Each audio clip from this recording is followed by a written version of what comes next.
Assalamualaikum warahmatullahi wabarakatuh. Perkenalkan, nama saya Kintana Elvia Adi, nomor absen 20 dari kelas 12 IPA 1. Sekarang saya akan memenuhi tugas ujian praktek ekonomi, yaitu menjelaskan mengenai kertas kerja perusahaan jasa. Suatu penyusunan laporan keuangan dapat dilakukan dengan teliti dan benar. Diperlukan suatu alat yang disebut neraca lajur atau kertas kerja. Neraca lajur atau kertas kerja adalah suatu kertas yang berkolom-kolom atau berlajur-lajur yang direncanakan secara khusus untuk menghimpun semua data akuntansi yang dibutuhkan pada saat perusahaan akan menyusun laporan keuangan secara sistematis. Tujuan penyusunan neraca lajur diantaranya untuk 1.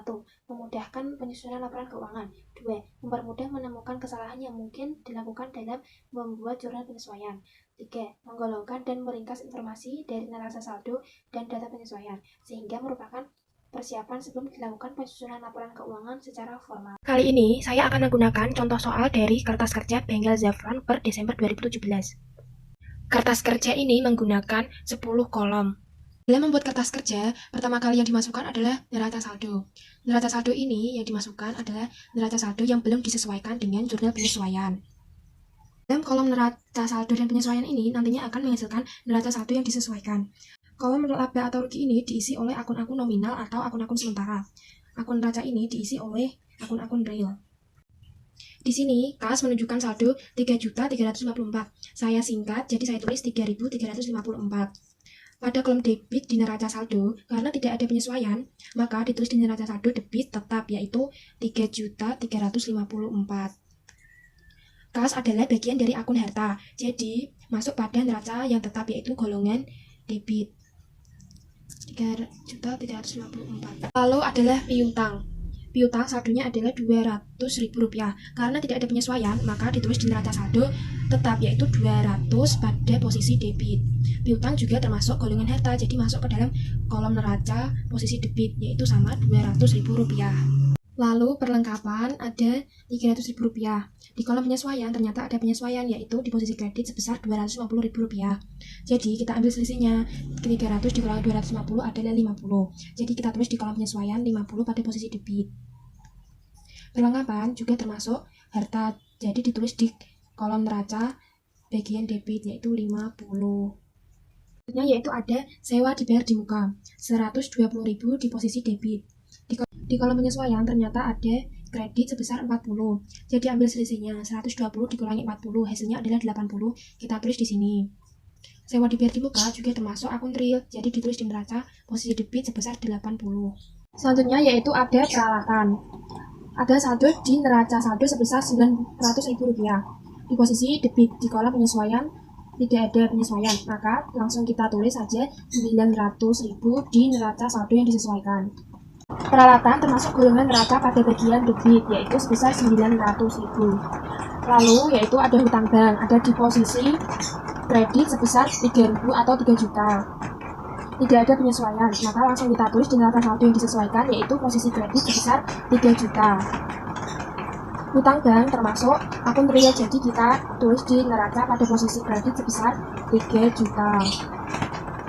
Lalu selanjutnya ada modal Zafron sebesar Rp1.500.000 di posisi kredit.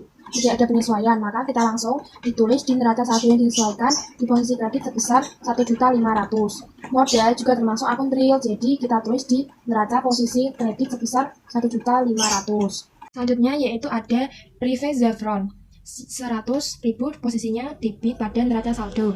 Tidak ada penyesuaian, jadi langsung kita tulis di neraca saldo yang disesuaikan posisi kredit sebesar 100. Privé juga termasuk akun real, jadi posisinya di debit di kolom neraca sebesar Rp100.000. Lalu ada pendapatan yang saldonya di posisi kredit sebesar Rp700.000. Tidak ada penyesuaian, jadi kita langsung tulis di neraca yang disesuaikan sebesar 700 di posisi kredit. Pendapatan adalah bagian dari akun sementara, jadi kita tulis di kolom laba atau rugi di posisi kredit sebesar Rp700.000. Selanjutnya yaitu ada beban gaji sebesar 156 di posisi debit di kolom neraca saldo.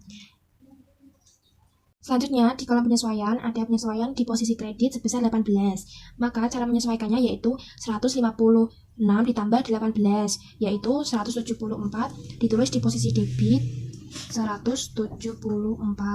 gaji termasuk aku nominal, jadi dimasukkan ke kolom laba atau rugi di posisi debit sebesar 174.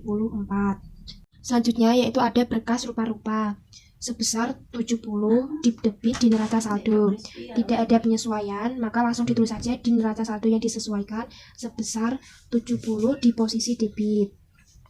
Berkas termasuk aku nominal, jadi kita tulis ke kolom laba atau rugi posisi debit sebesar Rp70.000. Lalu ada beban perlengkapan di kolom penyesuaian sebesar 250 di posisi debit. Maka kita pindahkan ke neraca saldo juga di posisi debit sebesar 250.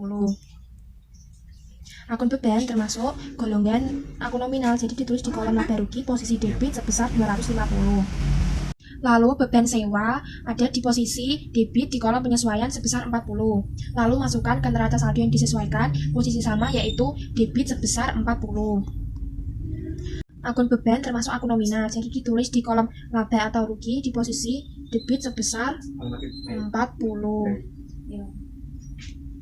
Lalu ada beban penyusutan peralatan di posisi debit sebesar 25 di kolom penyesuaian. Langsung ditulis di neraca saldo yang disesuaikan posisi debit sebesar 25. Masuk ke akun nominal laba rugi posisi debit sebesar 25. Selanjutnya, akumulasi penyusutan peralatan posisi 25 di kredit di kolom penyesuaian, termasuk akun real, jadi ditulis di neraca posisi kredit sebesar 25. Lalu ada hutang gaji di posisi kredit sebesar 18 di kolom penyesuaian, ditulis di neraca saldo juga 18 pada posisi kredit. Utang termasuk akun nominal, jadi harus ditulis di kolom neraca posisi kredit sebesar 18.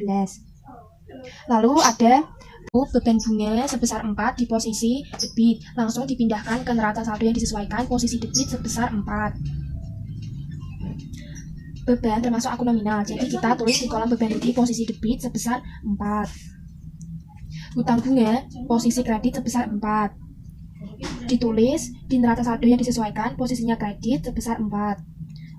Hutang bunga termasuk akun real, sehingga masuk pada kolom neraca pada posisi kredit sebesar 4. Setelah kita memindahkan neraca saldo yang disesuaikan saldo-saldonya ke kolom laba rugi atau neraca, maka selanjutnya yang terakhir yaitu menjumlahkan dari kolom laba rugi dan kolom neraca serta kolom neraca saldo yang disesuaikan. Jadi neraca saldo yang disesuaikan, debitnya dan kreditnya dijumlahkan, hasilnya sama yaitu 5.247 atau 5.247. Kolom laba rugi, debit dan kreditnya juga dijumlahkan, hasilnya pun tidak akan sama karena nantinya akan muncul labanya berapa dan ruginya berapa. Jadi kolom debit jumlahnya 563, kolom kredit jumlahnya 700. Akan ada selisih, maka selisih itu yang menunjukkan laba atau rugi. Kalau kolom kredit lebih besar dari debit berarti laba. Hasil dari 700 dikurangi 563, hasilnya yaitu 137. Jumlahkan debit dan kredit dari kolom neraca. Hasilnya tidak akan sama karena menunjukkan laba dan ruginya, dan hasilnya pasti akan sama dengan selisih tadi. Setelah kolom debit dijumlah, hasilnya 4.684 atau 4.684, dan jumlah dari kreditnya adalah 4.547. Selisih dari 4.684 dan 4.547 adalah 137. Terjadi laba jika kolom debit lebih besar daripada kredit. Sekian adalah contoh soal dari kertas kerja perusahaan jasa.